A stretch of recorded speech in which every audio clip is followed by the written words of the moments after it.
Hey, welcome again, guys. We've got Ray over here and we've got Carly. We've got some two superstars at the same time. I'm excited. We're all excited to be together. How are you guys doing? Doing well. Great. Fantastic. Well, today, there are things that I wanted to run over for all of us to talk through. You guys obviously are really doing well with what you guys are running with your businesses, with training, coaching, mentoring, and really wanted to talk full circle about, what we want to share with our audience, with everything that everyone's saying. So I figured, why not? Let's just jump in, right? Rennie, let's talk about it. Yeah.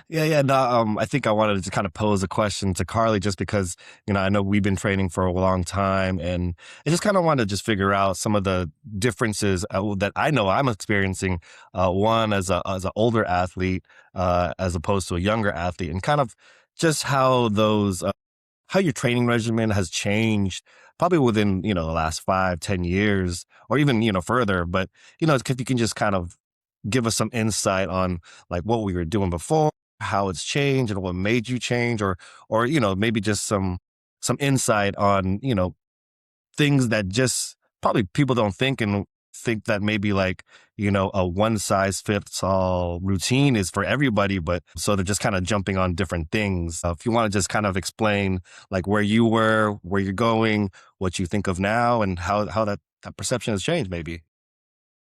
Sorry, guys. The dog is going psychotic right now. All You're good. good. Sorry. You're good.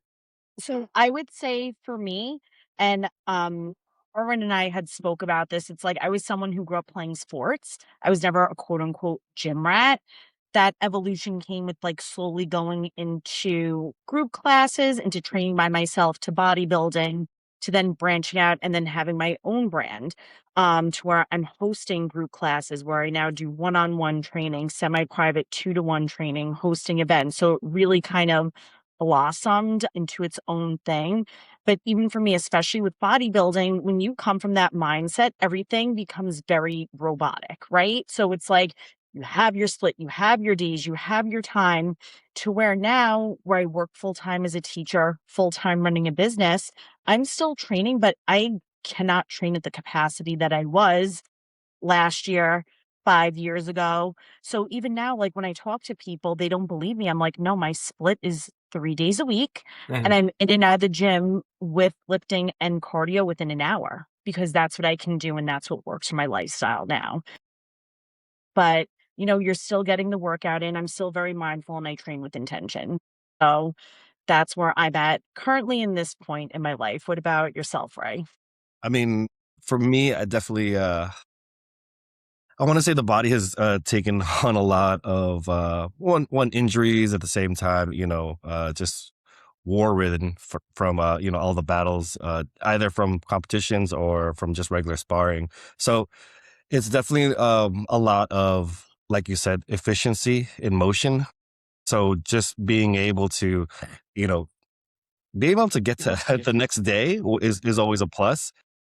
I'm super efficient in, the way I train, whether it be like putting in some road work or cycling or, doing some mat time. Just like you said, intention is probably the biggest thing. And then at the same time, always looking at what am I doing right? What am I doing wrong? What can I add?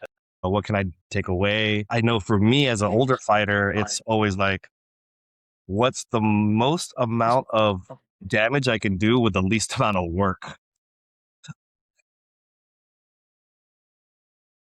Yeah, I don't do takedowns anymore. I'm just waiting for a takedown defense. Yeah. I don't push the fight as much. I let it come to me. So it's a little different. And at the same time, like Yeah.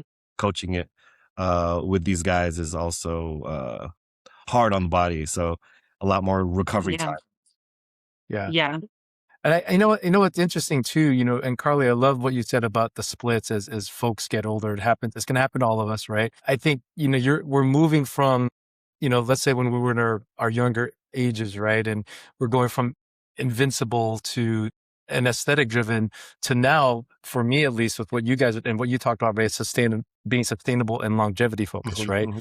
we're often trained for the mirror, right? Before, I mean, let's just admit it, right? A lot of us had ego at the time, but now, now it's shifting that North Star, whether you're 30s, 40s, 50s, 60s and on, right? Like, what do you do, right? Now it's going from max effort to max recovery. I mean, I'm all about recovery, right? I think I shared with both of you. I have one of those saunas at the house, right? That the steam. It's not a red light one, although I get a chance to try those when I go into the big gym. But that has saved me a lot as far as helping with my recovery. In addition to the cold plunge pod, so that was nice. Yeah. So I mean, for me, as we're aging, as we're getting here, it's all about recovery now, right? We're not the spring chickens, so to speak, right? And a lot of people don't understand that either. And that's why, one of the things I wanted to ask, Carly, you, and also you, Ray, as a fighter, and Carly, as you as a trainer, and going through a lot of these different personalities and body types, right? What is the thing that your message to the folks when you're evaluating them and you're providing plans, right? Especially for the folks that end up being older, right? Are you focused on more recovery? I know it's unique per individual, but what is kind of like a common theme you see when you're helping them out? I mean, one thing that I mainly see, so I work with busy professional women, is time, right? And I feel like as women, take on a lot and they always feel guilty doing something for themselves, Mm-hmm. right? So the biggest thing, it's like ingrained in them, it's like, I don't have the time to work out because I'm a busy professional woman and I have to show up as like the boss bitch CEO. But then it's like, I have 3 kids at home and like, I have to be home by 5 to take this one to soccer and this one only eats chicken fingers, right? So it's kind of like reframing that mindset to be like, okay, what is going to feel good for you? Because as fitness people, it's like fitness should feel good. It shouldn't feel like another burden that we have on our plate, right? And I can even say, like, circling back to like my bodybuilding era, it's a very lone wolf sport to where my workouts became like very rote and routine to where I'm like, this fucking sucks. I don't enjoy it. So, like, even going back to my personal workout split, and I tell people, yes, I lift by myself 3 times a week, but now I'm making it a point, like, to do more community things. So, joining Pilates, doing that once a week if it pops up for me on the reformer, joining jujitsu, right? And then it's more community based to where it's like you're learning a new skill, but it's like you're also meeting people and working out and having fun, right? So, really, for the individual, when you're making a plan, it has to fit their lifestyle. Because if you just slam a million and one things down their throat, like, they're going to look at it, do it for a week and be like, I can't do this. And you don't want that. And also too, I would assume, right, Carly, to your point, if you're throwing those others and you're not taking the time to understand your clients, which is obviously not what you're doing, they're going to fail, right? They're going to feel overwhelmed and they're like, oh, this plan doesn't work. So that's great to hear, because a lot of coaches and trainers don't have that mentality. They just want to force feed, as all of you guys know. What about you, Ray? For you now, on the flip side, you've got Carly training and mentoring and coaching on the fitness side. What about you on the fighting side now too, right? When you're evaluating folks that are up and coming, amateurs that want to go semi-pro, pro, Yeah. and you're going in and evaluating, how do you look at that as well? Because are you overwhelming them? Are you throwing everything at once? Or do you have a plan written out for them that is manageable? Is it a time issue for them? And what are you looking at when you do that? Well, we basically at our gym, what we do is we definitely have a system in place where you have to be vetted first. So we have a certain protocol that allows us to evaluate the fighter if they're ready, one, to just get into the ring. And then actually, just even before that step, let me take it back. It's actually, we see if they're able to just do a comp. Hmm. And the competition is just like kind of semi-contact. It's not much head contact. It's very controlled. We see one, if you're able to just last for a good 3 rounds for 3 minutes, whether it be on the bike or on the on a run, or certain a certain type of exercise, or even just jump rope for like 3 minutes, right? If you can just do that for a good period of time, we say, okay, maybe you have the cardio to do it. Because one of the first things that goes when you're fighting is your breath. Like, if you don't have any cardio and you're just not listening to me, you just zoned out because all you can think of is Right. just like, that gasp. We just want to make sure that, one, our fighters are safe. That's like the number one priority for me and then for the staff, is whether or not, like, hey, can we put this person in a place that they can succeed? So a lot of our AMIs, we start them off with really, really regional, local tournaments, and then just kind of work our way up. Once they get to a certain spot, then we go, okay, you need to step up if you want to take that next leap. And it's a lot of people, they want to fight right away when they get in, but then Yeah, I can imagine. we put them through the fire first and see if they're actually ready. So then we have them in that proving ground, and then the next proving ground, and then we shop them around to promoters later on for like the Emmys, and then see if we get a good matchup. Just like most fight sports, combat sports, we're looking at can our fighter have a good chance, or is it going to be somebody who's like 10-0, and then our guy's just like brand new out of out of the gate, and who has like no previous experience whatsoever. So, we want to make sure that our fighters are good, and we want to make sure that, we set them up for success. That's the big part. We want to make sure that, they have an enjoyable experience, and let them know that discipline and following the system and protocol that we have ensures for higher success. So yeah, that's pretty much what we do. And that's great to hear that too from you, Ray, because you're looking at the perspectives, but the common theme is understanding the people you're working with and your clients, right? So I think both for you and Carly, that's really great. Before we move on to the next topic, right? I did want to ask both of you this, right? I'll let Carly go first, and you, Ray. We talked about, hey, there's these things that we have to transition, or people are transitioning that you're training. That's gone from that ego lift, right? From our younger years to now, or, now we're looking at, instead of PR chasing and we're going all this heavy compounds like max deadlifts or not, I'm thinking, like, for me, I'll speak on myself. I'm going now focusing on time under tension, mobility work. Mobility is important to me to keep, elasticity in my body and my joints and whatnot, ligaments, and then some zone 2 types of cardio, or whatever cardio I could do. For you guys personally, right? What are you guys focusing on now? So for me personally, recovery is a huge thing. Like I said, I was someone on these crazy workout splits because that bodybuilding mentality just like really programs you to be very robotic. Now I'm more focused on recovery, strength, longevity, also with training, having fun, so that's why I said that's why I'm personally going to the jujitsu classes, doing reformer Pilates just to switch it up too. And then just being mindful. It's like, yep, I'm going to the acupuncturist weekly now. I get the monthly massages. I go into the sauna. And also, too, I schedule my workouts on my Google Calendar. It's like a date, you know what I mean? But I don't beat myself up if I'm like, you know what? I hit arms in Pilates yesterday, so I don't need to do my upper body workout. Like, I'm actually listening to my body more than I ever did before. And quick promo, got an Aura ring. It is so Nice. detailed. No, but Really? it's funny because my client told me about it, and she was like, "It's amazing. It's the best thing." And I'm just like, "This is like another like whatever fitness, like trendy." The data on it is phenomenal, and it's like telling me like you need more sleep, or you're stressed, or you've had Wow. more stress than That's yesterday. that's really So good. I'm looking at the data. I've had it for a month, and I'm like, I've literally woken up to go to a workout. I'm like, I've only got 5 hours of sleep. Go back to sleep, the workout can happen in the afternoon Wow, that's cool. or not today, and that's okay. And this is the best I felt in a while, in a while, 'cause we talked about our own Q4 for me and my business kicked my ass. So I'm like, That's I'm right. actually like feeling energetic again. Thank So God. that Aura ring is like your coach too. It is. Yeah. I love that. Greatest investment. Greatest investment. Cool. That's pretty cool. Yeah, for me, as far as like workouts and everything, I think all I'm really focused on right now is the triathlon. So getting in miles, getting in on the road, running, and then getting lap times, getting to the pool. That's kind of like just the main focus right now. And then really just being, I mean, I'm always been in mobility, but I think it's more just working on my back, lower back, making sure that that's well and done. And recovery is always, I've always done recovery.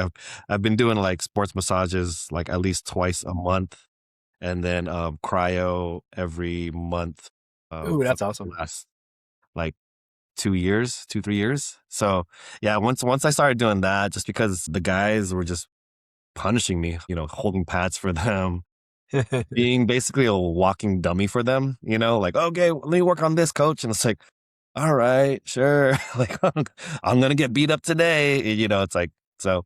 Yeah, I mean, like that the recovery is big, but also just the flexibility. Really trying to make sure that I can bend in certain ways that like most older guys can't, just because they're just sitting down the whole time. So yeah, that's a big thing for me. Like specifically is the flexibility. I've been trying to get my splits down, and being able to touch my shoulder with my with my palm.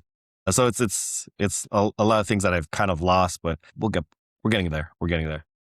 No, see, and that's the great thing. Everyone's hearing, what you guys are doing, what we're doing, and it's also showing that you're still battling, you're still going through those challenges and challenging yourselves, right? So that's great. And thanks for sharing that part, guys. I want to talk about, another one, motivation versus discipline or systems, right? Which is part of discipline. We often hear, all of us, we've said it to people, hey, stay motivated. But why is motivation actually like a fickle friend, so to speak, right? Because you're thinking motivation is, think about it, it's an emotion, right? And emotions are reactive to, say, sleep, stress, weather, etc. Systems, and to talk technically, it's like an architecture of your day.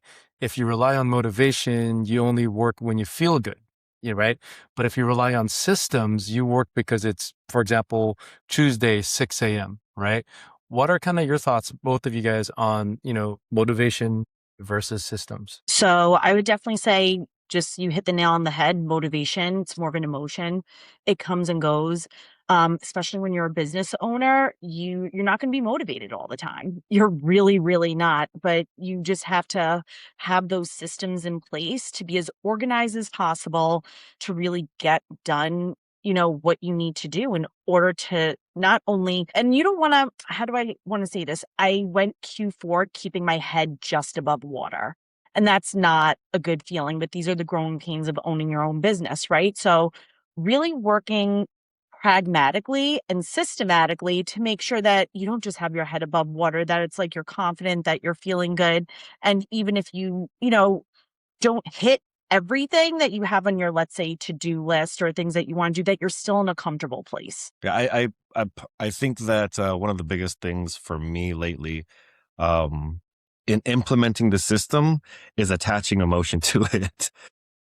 Yeah, we need emotion to get started, but sometimes we also need that emotion to like keep it going, right? I've been like, someone called me out on a run the other day. They're like, oh man, you're gonna go for a run, huh? I can tell. It's the look on your face. And I don't think I was gonna have to do this. It was more like I was just super focused on getting that 2 miles done. And I was like, thinking like, that's not what I was, but because I knew like, I get these 2 miles in, I get these 2 miles in the next day, I get these 2 miles in the next day. That'll get me to like, my 10 miles that I need to get done for the triathlon, or, like 30 minutes on the bike, 30 minutes on the bike, 30 minutes on the bike. I know it's going to get me through the triathlon. So I'm like happy that I'm doing it, like I'm happy I'm going through it. I'm like, oh man, I'm putting in the work. I'm excited. I'm going to feel good afterwards. And even though like you think, oh, it's going to be hard or whatever at the start, I don't even think that anymore. I'm like, let's get this done. I'm going to feel so accomplished. I'm going to feel so good about myself, as I'm doing it, so that it kind of keeps me going, as opposed to kind of like, I have to do this again. Oh, so I'm way more motivated now, because I put these systems in place, right? I put like, okay, Monday we run, Tuesday we bike, and then Wednesday we swim or whatever. So I'm like systematically putting it all in place so that I can make sure that I have an enjoyable experience at the trial. And Ray, I have a question, because you are doing this. Are you a part of like a running group or like any sort of community for this? No, I'm not. I think I work well by myself, but Mm, at the same time, I do like going to the community. It's just it's a time constraint thing, right? Because it's like yeah. I have to like meet up with everybody at some location and what have you. When for me, it's like I have a bike, I have like a full gym accessible to me. Like I run the block. It's like nice trails here. I have a pool, like a community pool. So it's Very not like nice. Yeah. It's not like, like I have to do extra stuff. It's like, Yeah. why not just I just have to just, you know, put myself on blast and say like, hey, I got to do this. Like if you want to win, this is what it takes.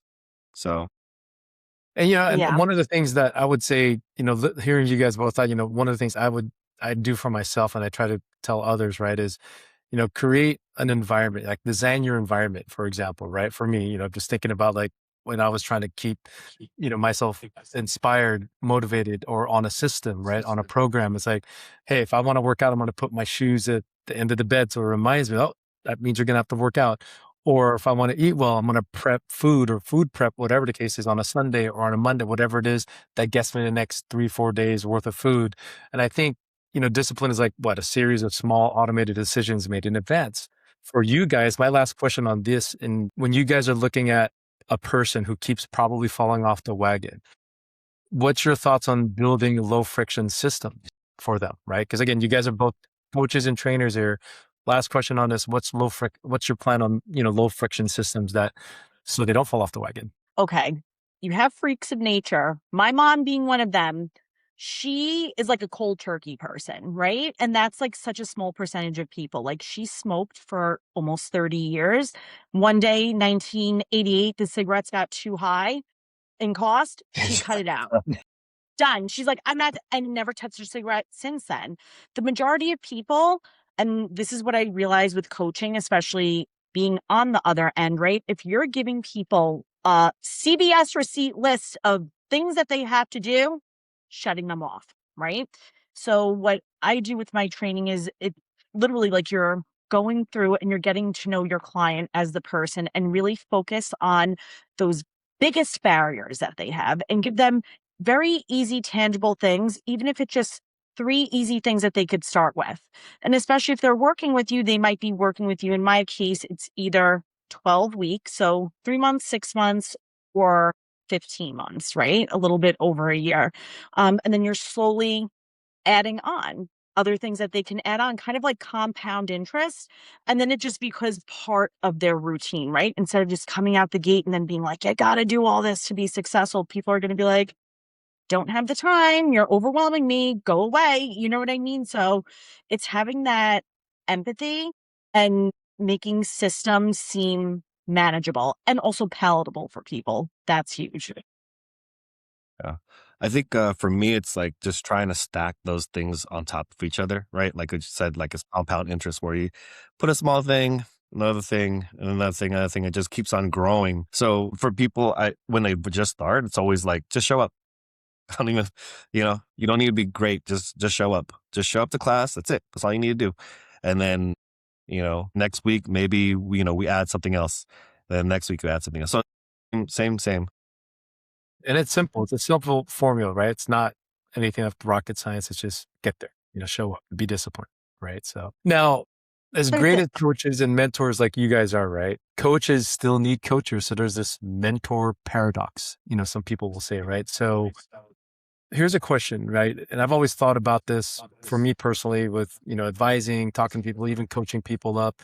Like I always ask, like, why do I, even considering myself a high level expert in specific fields or whatever fields, why do we still have to pay for coaching or mentorship? Why do we still need it?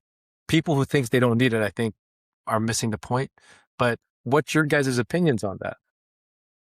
So since becoming a business owner, no, but seriously, that like having my own business has really opened up my eyes to so many different things, and my perspective on life has changed so much for the better.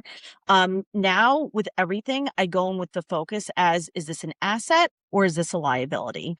And having a coach is an asset. There's no liability to that, right? So I could even speak for myself, and Ray and I were in a business program together, asset. I've sought out other business coaches, asset. When I train legs, so my 3-day split, it's hitting the legs and the glutes, right? Because upper body, I could do that in like 15 minutes. I don't even count it. I have a trainer who trains me twice a week because I look at that as an asset, because working 16 to 18-hour days, and you guys know how leg day is. When you're going hard, you're pushing heavy. If I am there by myself, I know that I'm just going to futz around. I'll quit. But it's like, no, I'm paying someone to be able to push me, someone who I trust, someone who knows what they have to do. And to me, he is a complete asset to my life. So I think being mindful of those things and like looking at it, it's like, how is this adding to me? Yeah.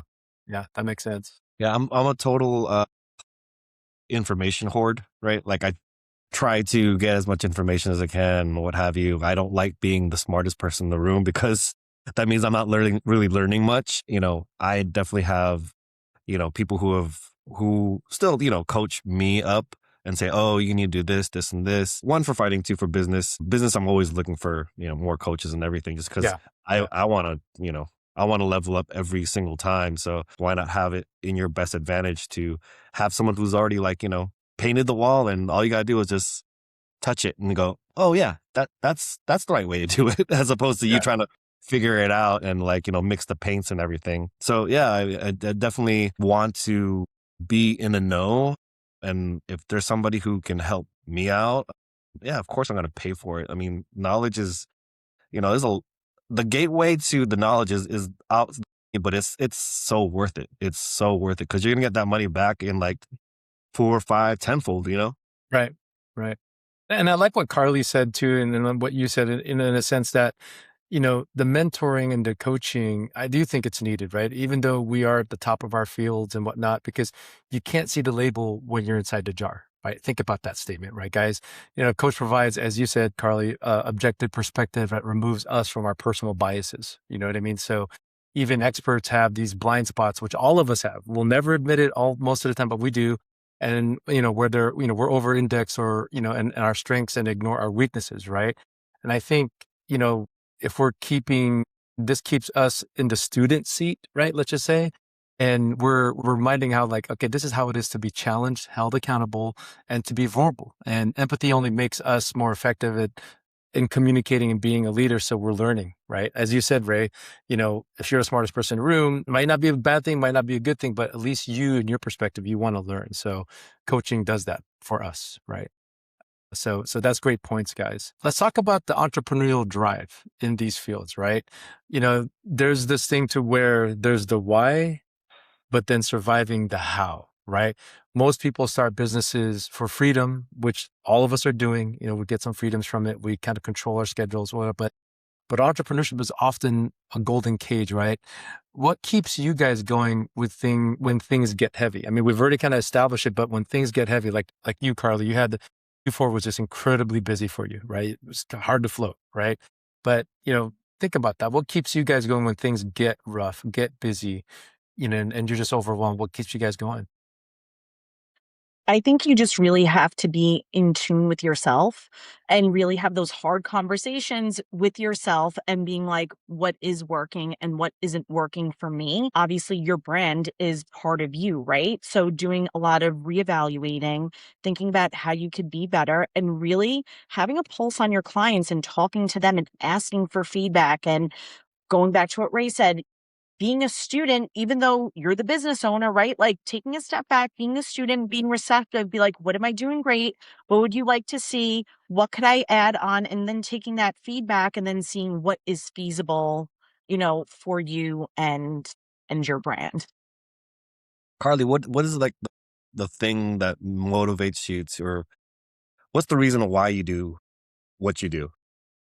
Like, I genuinely love helping people and I love educating people, right? Because I used to be on the other end when I was the client, right? So I love that I'm able to make fitness accessible. I love educating my clients. And the biggest thing, even when, I sit down and I have consultations with people, my expectation is that we're not together forever.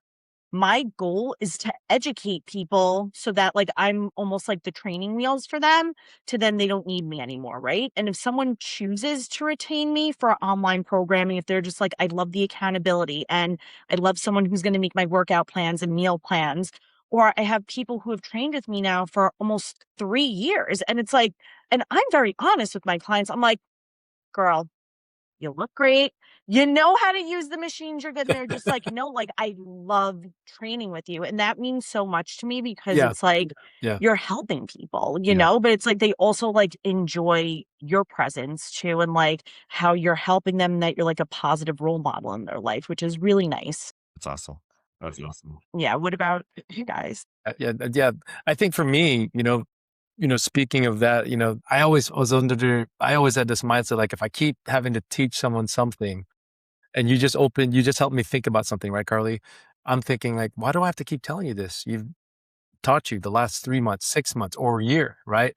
But the one thing I didn't understand until, later on was what you just nailed the nail on, right? Is they like being around people. They like being around good people that inspire them, so, and that touches in the soul, right, Carly and Ray, that's the point. And I love that you said that, Carly, because to your point, you're right. Like, why do you need a trainer?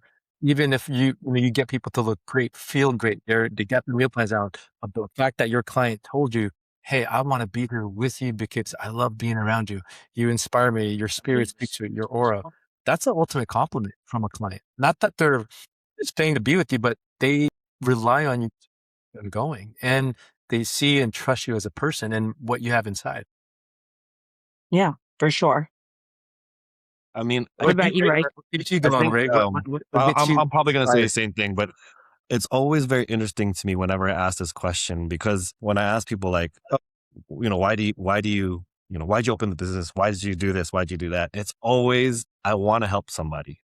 Like it's either, if it's not like their clients, it's always like their family or something like that. The reason why they get into entrepreneurship or what have you, it's like, oh, I want to make sure my family's good. I want to make sure my family, like my wife or my husband is doing well, my kids are doing well, my family around me or the clients I serve. It's always, I want to help somebody when I hear it, you know, other than I want to make a lot of money, like, um, kind of helping, but, I think the underlying thing is helping others. And the same thing for me is I love teaching. I love helping others. It's one of those things where it's like, you're just so blessed to have that information. You're so blessed to have that experience that I just wish that everybody had it. So why not do something that can, one, help people, two, make some monetary gains, Yeah. and then three, overall, just create a community that you already love being in anyway, Right. So Right. that's kind of the reasons why I enjoy entrepreneurship so much. Ooh, there's Yeah. another thing too that I was talking to one of my clients, I think it was last year, and we were having kind of like a philosophical, just a conversation, right? It rarely becomes about the money after a certain point. You kind of just said it, right, Ray? It's about autonomy, the impact, the drive comes from the desire to solve problems in the beginning, right? Or to see how far you could, potentially stretch yourself, right? And I think, there's a mix of it, right? There's the drive, the obsession to be innate, but resilience is like a muscle. So every time you solve a problem, instead of quitting or instead of feeling like, hey, I'm comfortable, that entrepreneurial drive gets stronger. And especially if we're hearing from the clients that you guys are talking about with your impact, right, Carla, with people and you too, Ray. And I think, what I wanted to leave the people listening here is your guys' words of advice. I know we talked about a lot, but for the folks that are thinking of wanting to do and to drive and become either a coach, a mentor, but also feel like they don't know how to do it or they think it's hard, what's your guys' final suggestions, recommendations? It is hard. Like, I'm not gonna sugarcoat that, like, and I know that none of us are, but I think one of the most gratifying feelings that you could ever get as an entrepreneur when you have this little idea in your head, right? And then once you execute it, it's like the coolest thing ever. At least, like, that's what's happened to, right? It's like, I just have these ideas in my head and I'm like, "You know what? I'm gonna do it." And I even said, Erwin, when we had our podcast, it's like the biggest barrier that I had was myself. I would overthink and I'd be like, I don't know if I'm good enough or I haven't been doing this for that long. And there's people in this industry who've been here for like 20, 30 years. And I'm like the new kid on the block. And then it's like, stop the noise.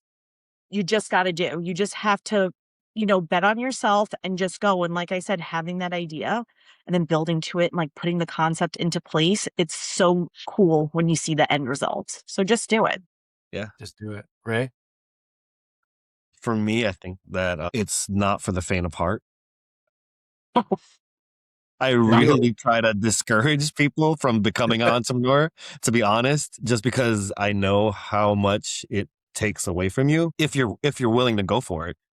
Some people just love routine, and some people just love you know, the stability of a paycheck coming in every other week or what have you. And then some are just built differently, to be honest.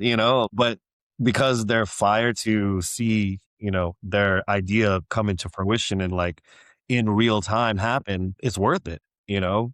So all the trials and tribulations that you go through, it's multiplied, as a reward to, its final existence. So yeah. Right. I just wanted to add on one more thing. I used to be, and this is how entrepreneurship has changed me. I used to be someone where it's like I needed to bounce off the ideas from like my friends and family, right? And now that I'm in it, and it's like, and it's no shade to friends and family or anyone, but it's like they're not entrepreneurs, right? So when I'm coming at them like, hey, do you think that this is a good idea? And then they go, logistics, like, what's the money? What's this? What's that? Da-da. And then that was something that was actually hindering me to where now what I marinate through my thoughts, and then that's what you have mentors for, right? You have other entrepreneur friends, you have mentors who are in the thick of it, have been through it, and then they can guide you without the noise, Right. right? Like I said, it's not saying like don't tell your friends and family Right. things, but that was definitely one hindrance that I had and had to get over. Yeah. When I first started, one piece of advice I took to heart forever was never take advice from anybody worse off than you. So basically, like, I'm not gonna go to someone who just has a W-2 salary about entrepreneurship. They don't want to do it. They're not in it. They don't know nothing about it. So I'm not gonna take advice from them. Same thing. I wouldn't take advice from someone who hasn't had like, multiple fights. I'm just not taking it. I'm not taking any advice that you have just because I know I have more experience and, you know, you're worse off than me. And that's an informed decision right there. And I think, to both your points, right? Carly, and in closing, I'll say this, right? Talking, and for the folks that are listening, talking to friends and family about ideas, I think it's a healthy thing. You just can't take it 100%, right? You could get their opinions and see what, I'm not saying they're throwing shade at us, but remember when I threw our ideas out, my friends, not that they were haters, they were just like, I don't know, because they never had the gall or the guts to maybe do it themselves with whatever their own ideas were before. But as Ray pointed out, it wasn't that we were faulting them, but I also didn't really take it to heart because they didn't do it, right? Or do some things. But I always valued their opinions. But those opinions drives people kind of think through it, but then you still know you're doing it, but make an informed decision. And I would also say the entrepreneur life with folks that I've consulted with and people that I advise that bring me on, I'm like, I always warn them in the beginning, like, hey, Erwin, how do I build a team? How do I do this? What's the organization? I said, before any of this, are you ready to do the hardest thing you're ever going to do in your life? Because you have no idea. You're sacrificing time away from loved ones. You're sacrificing time that you already think you don't already have. And you may not be able to share it, or you got to wake up even earlier to get things done. There's multiple layers to this, in addition to keeping your day job. But people don't understand how hard it is. And then Oh yeah. whether you're a sole proprietor or you're working with a team or managing a team, there's so many different layers, which is why, as all three of us have said here, it is important to work with people, to have the mentors, to have people that have done it, someone you can confide in, a group of people or a person to keep you in alignment. So if you ever feel down and out, or you're feeling like, hey, I'm stuck, reach out to them. And the entrepreneurial life, people only see the sexy things. They don't see the stuff that we're talking about right now. This is behind the scenes. That's very hard. It's the most difficult thing you're ever going to do. It's not all easy and candy and roses, right, guys? Again, I want to thank you guys here for joining today. I think, again, the stuff that we share with the audience, with the people, that are thinking of becoming entrepreneurs, our coaches, our trainers, our people that inspire others, this is a platform for us to get it out, to let you guys know, hey, we are going through it. You've got, experts on here, professionals there that are doing it, and we're still challenged. And this is very good to go talk it through. And we'd love to hear from you guys. Subscribe and follow and ask questions with Carly, Ray, myself, and we'll definitely get back to you guys. So with that being said, Ray, Carly, thank you guys for joining today. And a lot of love to you guys and to everyone. Thank you guys. Thank you guys. Bye. Thank you guys.